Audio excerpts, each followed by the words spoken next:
Umiiyak si baby. Bakit po siya naiiyak? Nakapagpapicture na si Yorme. Love na love niya si Yorme. Naiiyak siya. Hindi tayo naka. Tanalin. Anong nararamdaman mo, baby, na nakita mo si Yorme? Nahag mo pa? Hindi pa. Go na. Ayan, masaya. Iba talaga yung ano eh. Pag si Yorme ang nakita eh. Pag nakita si Yorme talaga, masaya talaga. Salamat po. And salamat sa ating mga kaagapay. Successful na naman po yung event nyo.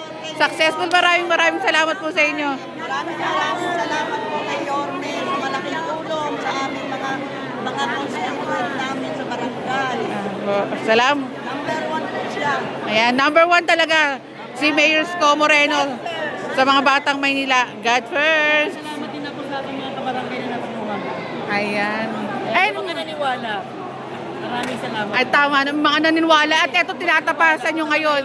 Yung mga ayaw maniwala, bahala kayo. Bahala na sila. Salamat po. At sabi nga ni ma'am sa mga naniniwala, tinatamasan nyo ngayon yung pinagkatiwala nyo kay Mayor Sco Moreno. Siksik, liklik, umaapaw ang biyaya sa Maynila. Pero kung nakailang ikot ako, yung iba, Dedma, yung kanilang papel. Sabi ko, ayusin nyo na kasi may deadline kami. Pick up ko. Ayaw pa rin umalaw. So, yung mga naniwala, salamat at nakatanggap kayo.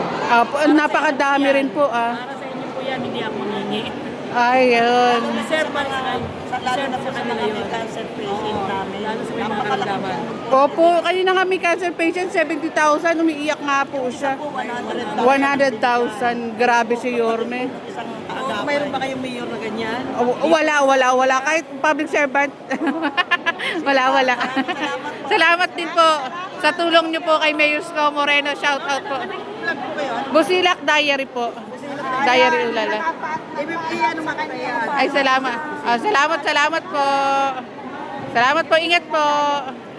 Shout out natin si ma'am. Nagbablog din pala. Ayan, si Kagawa din rin ko. Pangalan ng channel niyo po? Wala ko channel, ano lang, profile lang. Profile lang. Kagawad. Lisa Iring ko. Elisa Iring ko lang. Ayan. Walang Kagawa. Opo. Lisa.